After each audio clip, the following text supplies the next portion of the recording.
Sega.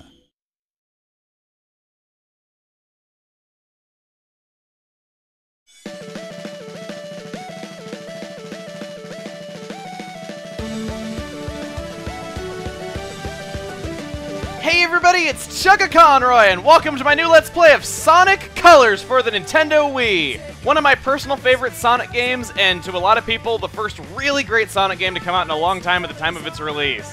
It's no secret that the Sonic series had fallen on some really hard times in the past decade, and many people didn't even believe that Sega could make really good 3D Sonic games anymore. I personally feel the past 10 years has had some hits and misses. You know, there were some games that came out in the past decade that I enjoyed. But this was the first one that really shined to me. I felt like it was very polished, it went back to a lot of things that the Sonic series had been missing from the beginning, and to top it all off, it was really fast, and while it didn't have gimmicks like the Werehog that a lot of people didn't like, the new gameplay gimmicks that it had were actually pretty fun. I mean, we'll get into those a bit later. You can see some of them right here, these power-ups. But all in all, I feel like it's just really bright and colorful, really upbeat. I like the feel of the soundtrack a lot, and it's just, for all these reasons, I feel like it does have that sense of upbeatness that, you know, more recent games are missing. For those that didn't like the dark returns that they tried taking with, you know, Sonic Adventure 2 Story or Shadow the Hedgehog for that matter, I think you'll really enjoy this one. I should also mention the DS version of Sonic Colors. It's a completely different game from this one. I plan on covering aspects of that version later, but the prime focus of this LP is going to be the Nintendo Wii version. Anyway, let's get started! Sonic Colors!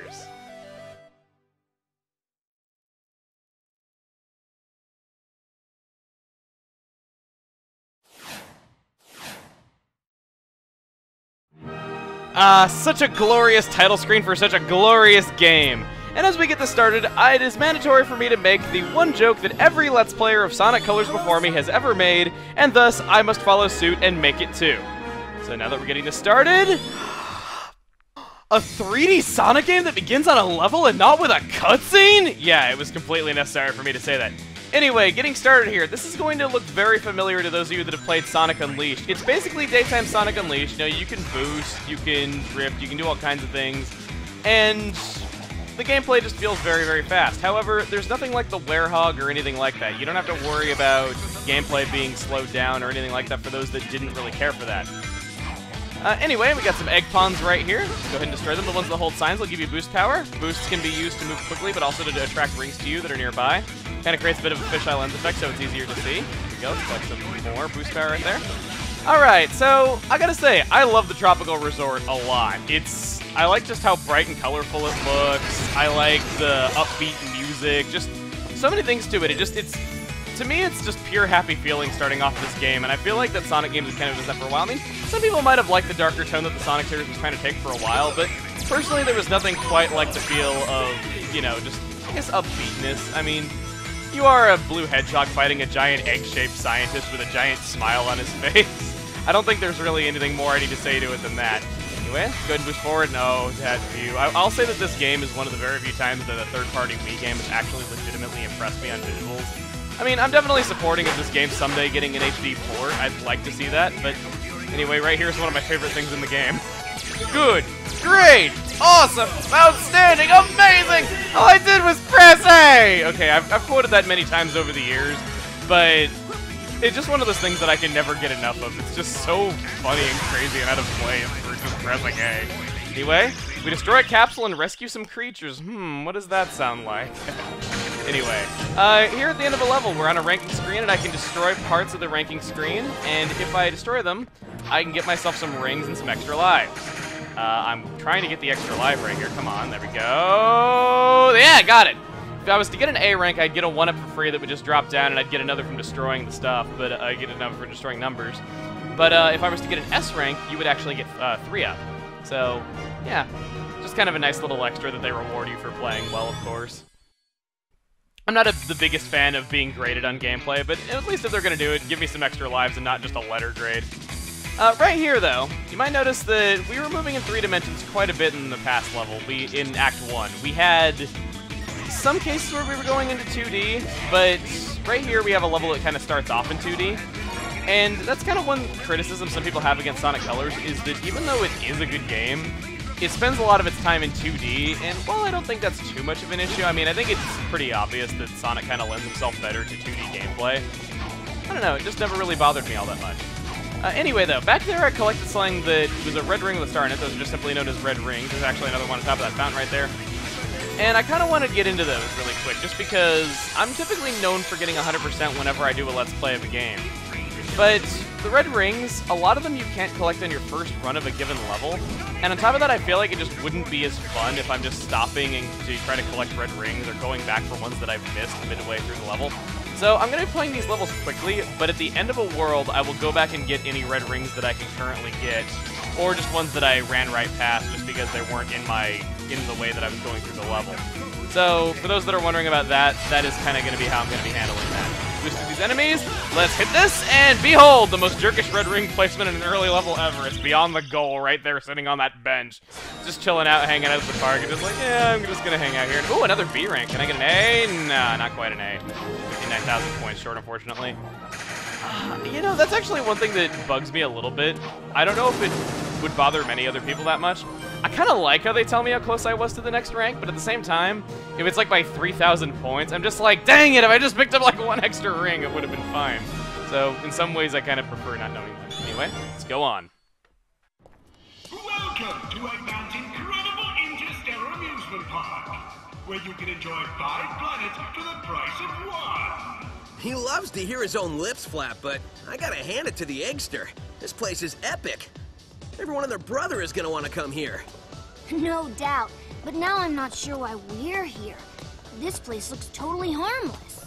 Because Eggman plus secretly built amusement park equals evil plot for us to foil.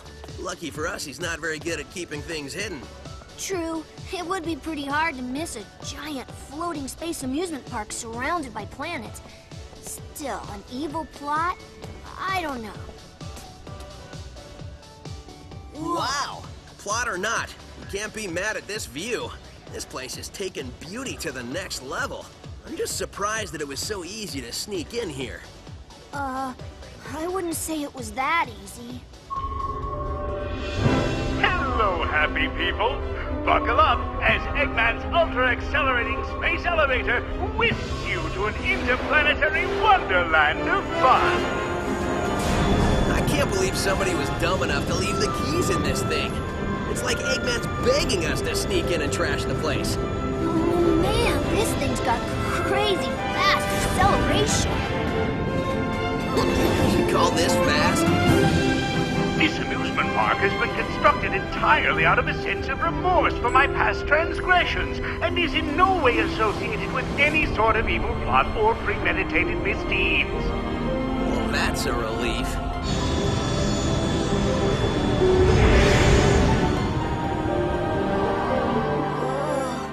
Just thinking about it makes my head feel like it wants to. Huh?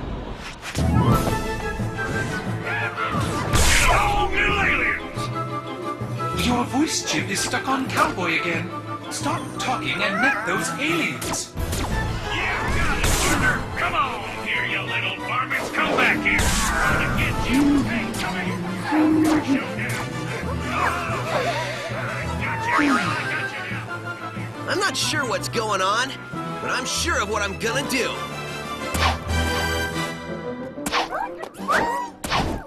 Huh? Hey, what's going on? Huh? Whoa! Oh, cool, I get to create a save file. When actually I do this, it's going to give me the name of a random Sonic character. Who do I get this time? Big! Ah! Okay, I have a bit of a confession to make. I, actually did a test recording of this earlier, and when I did, I got Shadow. And say what you will about Shadow, you know, I know some people love him, some people hate him, but I, at least I did better than that when I got my save file. You know what? I'm gonna keep that as my save file name. Let's see. Do I want Sonic Tails? You know what? No, I gotta go with Eggman. Eggman is my favorite Sonic character. We'll be getting into him later, of course, but, that, I can't believe I got Big the Cat as my random thing. Anyway, we got a world select here. We can't go to anything else aside from the rest of the tropical resort as of right now. Where I want to go is, of course, we want to go to Act 3, and we have that creature that we saw in the cutscene right there. He is one of many power-ups that we're going to be getting into, so we'll finally get to explore what that's all about in this level. So, Tropical Resort Act 3! Oh, that camera angle and all those floating cars. You know what, guys? I am in the Eastern Time Zone. All of you peasants on the West Coast, I like being in the future, and yes, I like my flying car. No, you can't have one! But, unfortunately for me, the people in, you know, like New Zealand have, like, interplanetary travel done because they're really in the future. Anyway, this power-up, this is laser. You hold onto the analog stick, you aim it, and then you just let go of the analog stick to move forward. It's really, really straightforward. Sorry, that was too good to resist. And of course, I always fall for that right there. I never do a short hop whenever I'm like that. Speaking of jumping, though, actually, that's another thing that I feel like Sonic Colors does really right that the series needed for a long time, is precision. Not only are the controls really, really nice, but I like the fact that you have a double jump. I'm not talking homing attack, I'm talking double jump. If you don't have a reticle on an enemy showing that you can homing attack them, instead, you will go ahead and just do a double jump for precision platforming so that you can correct your jumps a little bit after you've made them. In a game where you're moving really, really fast like Sonic, I feel like that's a fantastic addition, and like the series has kind of needed something like that for a little while now. I don't know, it just like Sonic Unleashed is fast, and I like that. It's just that not only did it feel like you were moving forward though, but it felt like doing precision stuff was not always the easiest thing in the world, at least not to me. I don't know, maybe some of you felt that way, but I don't know. Anyway, let's just go ahead and go through these loops. I like how the loops are short-lived and they don't waste tons and tons of my time. Like I said, I didn't want to actually get more into negatives though, but it just to say why Sonic Colors is such a great game for me, it does kind of have to contrast with older games a little bit though. I'm not going to be too negative after I've gotten past the basics though, but you know, I'm not really a negative guy. I don't want to be. I want to be bright and colorful, just like this game. Oh wow, that is one of the corniest things I have ever said. Anyway, let's hop up here. Let's use our double jump to do precision platforming. Let's dash past here, and we step on a switch there, which works a little different from Sonic games in the past. You kind of just walk over it, and they kind of put them in areas where you really have a hard time missing them. They don't have like that ball in them like the ones in Adventure 2 do. Let's go ahead and hit into that. We hit an antenna, and we can kind of just go through it. We kind of just turn into like a cyberspace Sonic or something like that. We can just kind of dash through it. You hit A next to do a ground pound, and as you see there are multiple goal rings. By using my color abilities, I can go through different areas and get to that other exit. And you might notice that I got a lot more points. That is because if you looked up in the corner while I was using laser, I was getting a thing called the color bonus. That is how you're going to be getting a lot of your points to get S ranks in Sonic Colors, and I missed my one-up. I'm not going to be going for S ranks actively. If I get one, great. If not, then, oh well, I guess I'm fine with getting an A rank. I'm not really the one to S rank every stage in Sonic games, I'll fully admit that, but I do plan to show all the content in the game, including what you get for S ranking stuff. So, anyway, let's go ahead and go on. So that was a fun level. I like that. It really introduced the laser mechanic really well, and in fact, you can now use laser in any level where there is a capsule for it. So those empty capsules that we saw in earlier levels, we can go back and use those now. And while some people might like the replayability that adds, I kind of wish that it was possible to like S-rank every level on your first try, because to me it just never felt feasible to S-rank levels on your first try just because you don't have the power-ups, and it's one of my few complaints with it. But anyway, Act 4 here. Speaking of minor complaints I have, this is kind of one of them. This is an incredibly short stage. How short? Well, if you take more than 30 seconds to beat it, you're kind of doing something wrong, I'm saying. Anyway, going through this level, it's just kind of... It's one of those things where I feel like it should be like a side mission, kind of like Sonic Generations did it. Even though that came later than this, I kind of felt like Generations had the right idea with its short little levels. And it's just kind of one of those things where I feel like this really should have been like a mini level or something. I mean, right there, I messed up a couple times, and I still beat it in 26 seconds. I mean, granted, I think that's a C rank time, but... Yeah, I still got a C rank on it, but still, it was only 26 seconds. That was with messing up a few times. It's just one of those things where, I don't know, I just feel like it could have been done a little better. Let's... Give me that, give me that, give me that, give me that! Yes! Okay, good. I don't know why I'm worrying so much about lives. Let's go on. Now, let me see. Gotta connect the framostatic capacitor to the maximizing modulationizer. I wish I knew what you were saying, little guy, or gal, or whatever you are.